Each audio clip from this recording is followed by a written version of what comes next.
Hello students and welcome back to Saurav's classes. My name is Ashmita and in today's class we are going to solve questions based on sentence completion, and these kind of questions are quite common in the GRE examinations and we have been solving these kind of questions for quite a long time. So today also we are going to solve these kind of questions so that we can practice and you can know what kind of questions can come or what type of questions you can expect. So let us start discussing these questions. We are going to solve 5 questions in today's class. So let's start. The dash of time had left the castle dash. It towered above the village, looking much as it must have done in Richard the Lion-Hearted's time. So they are talking about a castle which was like it had long been left alone and no one has entered that castle, and it towered above the village. Like it was above the village. It was in a hilly region and it was above the village, looking much as it must have done in Richard the Lion-Hearted's time. So it looked like even after leaving it for such a long time, this castle looked like as if it was the same castle just as it used to be in Richard the Lion-Hearted's time. So Richard the Lion-Heart is actually the name of the person whose castle it was, and the castle looks just the same as it was previously when it was the reign or the time of Richard the Lion-Heart. So let us put the options and check which option is making the correct pair to this gap provided. The dash of time. If we put number A, repairs and destroyed. Repairs, you all know, you mean mending, and destroy means destruction. So if we put repairs, the repairs of time had left the castle. See, repairs of time is just not going, so I'm striking it out. No point of putting destroyed and all also. The other option, even if it goes or if it doesn't go also, it doesn't matter. So we are striking number A. Let us move over to number B, remoteness and alone. The remoteness of time had left the castle dash. Remoteness of time. Remoteness means like kind of loneliness. The remoteness of time they are talking about. See, time cannot be lonely, so we cannot put this one in this gap provided. Let us move, and alone we all know it means lonely. Let us move over to number C, lack and defended. Lack means it's not present, it's absent, and defended means you are trying to protect it, defending it. The lack of time had left the castle. Lack of time, no, it's just not going. Absence of time, this is just not going. Let us move over to number D, status and lonely. The status of time had left the castle lonely. No. What about number E, the last option that is left, ravages and untouched. If I put ravages, the ravages of time. Now ravages mean like devastate or lay waste. The wastage of time. The wastage of time, if we say, the wastage of time had left the castle untouched, or you can say the devastation of time. With time, the castle which remained untouched, it was just looking like the same castle which it used to be in Richard the Lion-Hearted's time. So even the ravages or the destruction of time, like with time everything needs repair, everything gets destroyed, but here with the ravages of time or devastation of time, I'm writing it down, devastation of time. The castle used to look the same, just it used to look like in Richard the Lion-Hearted's time. So number E would definitely go. Let us move over to the next question, number 12. One of the most dash educators in New York, Dr. Shalala, ignited a controversy in 1984 by calling the city public schools a rotten barrel in need of dash reform. So they are talking about one of the dash educators in New York. The name of that educator is Dr. Shalala, and she started, ignited means started. She started a controversy in 1984 that that all the city public schools were like the rotten barrels. What are rotten barrels? Barrel means drum in which water or oil is put. So rotten barrel means the barrel which is going to like get rotten or decomposed or destroyed. Like it has been used for a long time and it needs to be changed. So the primary thing or the most important thing that this sentence is trying to say is change. Like they are talking about change. Dr. Shalala is talking about the modern changes that are required in city public schools. All right. Dash reform. Now reform itself means change. Let us put one by one these options and check which option suits the best. If I put disputatious and little, one of the most disputatious educators in New York. If I put disputatious, disputatious means fond of having heated arguments. So, fond of having heated arguments. Kind of you can say arguments are always heated up. Like arguments are kind of quarrels and also there is fighting already in an argument. But disputatious means the argument is more and more heated.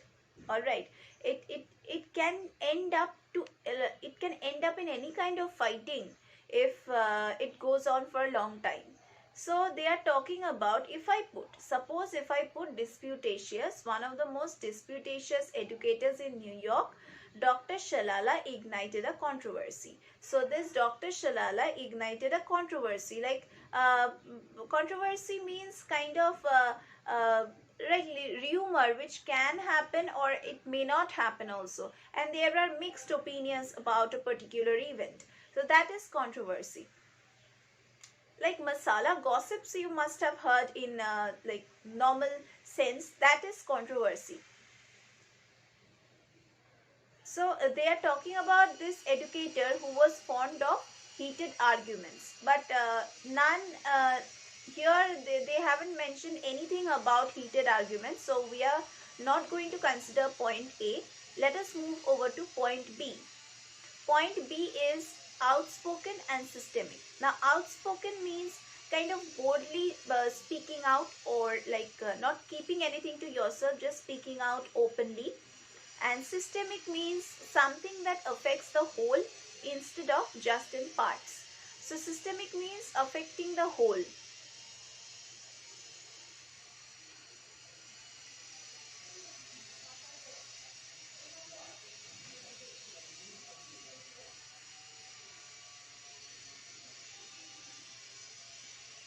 Systemic means affecting the whole. So if I put outspoken and systemic, one of the most outspoken educators, okay, outspoken can go because she was talking about this rotten barrel stuff openly in front of everyone, and she was talking about systemic, like she was talking about the entire reform and not in parts. So we can keep this as a good option to fill up the blank. But let us check the other options also. If we find something better than the second option, number B option, then we will consider that option. Next is caustic and partial. Now caustic means harsh, or you can say destructive or corrosive. It's basically harsh. And partial means in like you are partial about something, you are biased about something, or in parts you can say, not whole. So as I told you in the sentence above, she was talking about, like Dr. Shalala was exactly talking about a reform, a complete reform, and not a reform in parts. So second point was all right. Number C we cannot consider. Number D, indifferent and pretentious. What is the meaning of indifferent? Indifferent means showing no concern about something. Like you are like quite casual with that particular thing, not showing any kind of seriousness. That is indifferent. And what is pretentious? Pretentious is you are kind of pretending to do something, or pretending to understand something or pretending to listen to something. So that is pretentious. We cannot put indifferent over here, like one of the most indifferent educators. No, she was not that person who was indifferent. In fact, she wanted to bring about a change in the city public schools. So she was not at all indifferent. So I'm striking this out. What about number number E, sycophantic and superficial. Now, sycophantic means someone who is mad, kind of psycho, you can say, and superficial means from above or exterior or surface is showing something, and inner or interior is showing something. So if I put sycophantic, one of the most sycophantic educators in New York, no, it's not going. We cannot term a person who wants reform as sycophantic. She just wants a reform in the city public schools. So we cannot just term her sycophantic because for a need, for a change. She is demanding change. So we cannot just call her sycophantic. Okay, so the correct option would be number B. Let us move over to the next question, that is question number 13. Let us move over to number 13. The newest fiber optic cables that carry the telephone calls across the country are made of glass, so dash that a piece 100 miles thick is clearer than a standard window pane. So they are talking about a cable or a wire, you can say, that carry the telephone calls across the country, and it is made up of glass, they are saying, so that each piece is 100 miles thick, and it is, even after being thick, it is clearer than a standard window pane. Window pane means window glass. So let us check the options, which one is making better sense. Number 1 is fragile. Now fragile means weak. If I put fragile over here, like here, calls across the country are made of glass, so fragile that a piece this much thick is clearer than a standard window pane. So let me explain this part, that if I say that the glass is fragile, obviously it won't stand for long, but still we are using that telephone line for the calls. So why will someone make something which is fragile? And moreover, they are already talking about it being thick. It is 100 miles thick, so it cannot be weak. So we are not putting this one. Number B, immaculate. Immaculate means kind of perfectly clean, you can say, or neat or tidy or spotless. So clean, I'm writing it down, clean. If I put cross country, are like calls are going cross country, are made of glass, so immaculate that a piece this much thick is clearer. Okay, so obviously a clean thing will be clearer. So we are not considering this one. We are striking it out. Let us move over to number C, tangible. Now tangible means something which we can see, feel or touch. Okay. If I put tangible, it is made of glass, so tangible. Obviously a glass can be touched, it's normally tangible only. So it's not like going good, like it's not making a good sense over here if we put tangible. What about transparent? See, transparent will definitely go. Why? Because they are talking about the newest fiber optic cables. Those are the wires, and those carry the telephone calls across the country, and these are made of glass. So obviously glass is transparent, and even after being 100 miles thicker, it is clearer than a standard window pane. So transparent will definitely go, but let us check number E also, iridescent. Iridescent means shimmering or sparkling. So it cannot be too much clearer. So I am not considering this. It means shimmering. So we are not going to consider this. So the correct option is number D.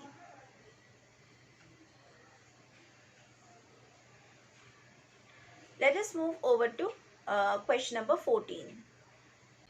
Let us solve question number 14 now. The reasoning in this editorial is so dash that we cannot see how anyone can be deceived by it.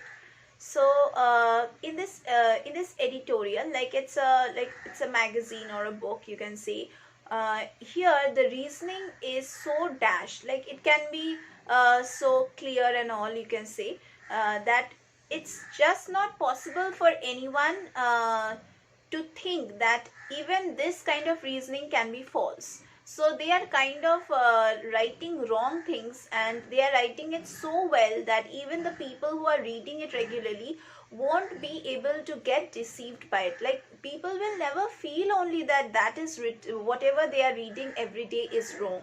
So deceived means like kind of false attempt, like no one will be able to falsity, you can say. No one will be able to understand only that whatever they are reading is actually false or wrong or misleading, you can say. Deceived, like misleading.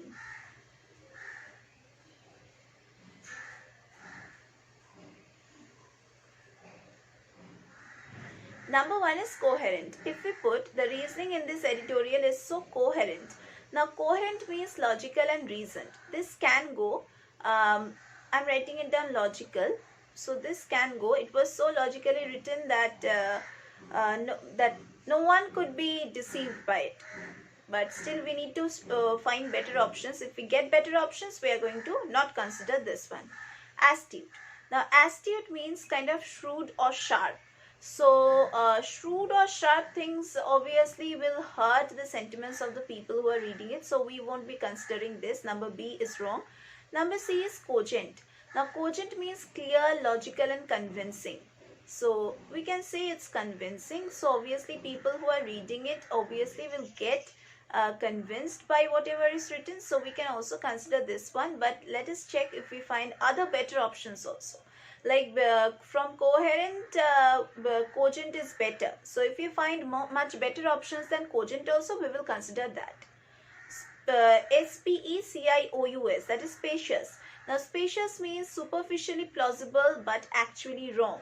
So they are, so you see, whatever the sentence was trying to say is exactly the meaning of spacious. Spacious means they are trying to they are trying to like from the exterior they are trying to cover up the matter in good language, but from the interior it is actually wrong.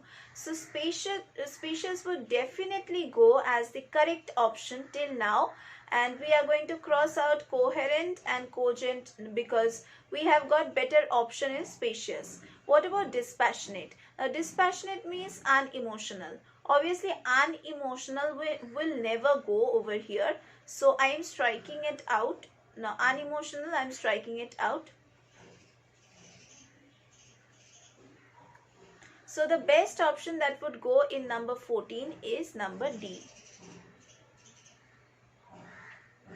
Now number 15, the dash of evidence was on the side of the plaintiff, since all but one witness testified that his story was correct. Okay, so plaintiff, who is a plaintiff? Plaintiff is a person who brings a case against another in the court of law. Alright. And dash of evidence, we don't know what of evidence is being talked about. Was the dash of evidence was on the side of the plaintiff, the person who has brought the complaint or case to the court, since all but one witness testified that. Now testified means to give evidence or to bear the witness. Okay, testified means to give the evidence.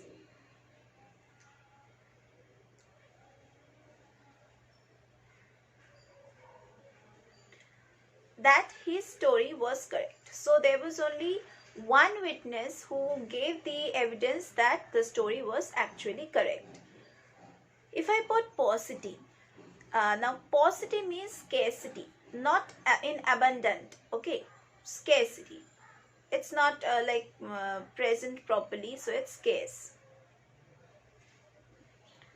Propensity. Okay, scarcity, if I put the scarcity of evidence was on the side of the plaintiff, since all but one witness Okay, scarcity means, as I told you, paucity means scarcity. This means that there is not in abundance or not sufficient witness for the plaintiff to make his point clear. So we can consider this one, but let us check. If we get better options than this, then definitely we will go over to those better options. Propensity. Now, propensity means you can say tendency or inclination. Inclination.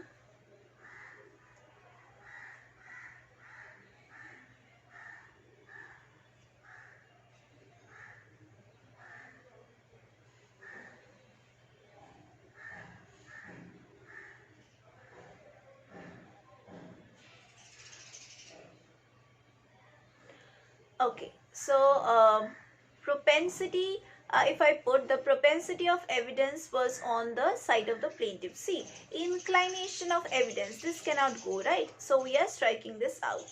Number C, accuracy.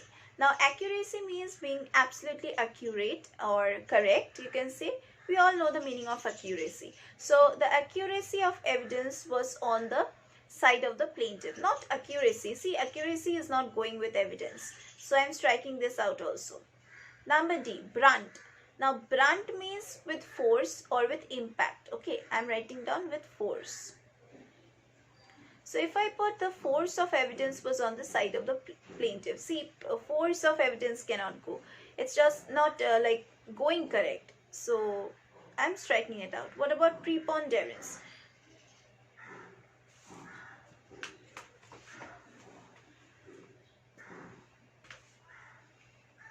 Preponderance, you can say it's prevalence or predominance, you can say. So if I put preponderance, it would mean that the preponderance or the predominance of the evidence. Now, the dominance or the predominance of the evidence on the side of the plaintiff was only one. So only one witness could prove that his story was correct. So the dominance or the predominance of evidence was on the side of the plaintiff. Only in this way that only one witness was able to tell that the story was correct. So E will go better than number A. First we had chosen number A, that would suit better, but better than A is number E. So number E would be the correct option. We are going to strike out number A. So those were the questions for today's class. We are going to meet once again in our next classes.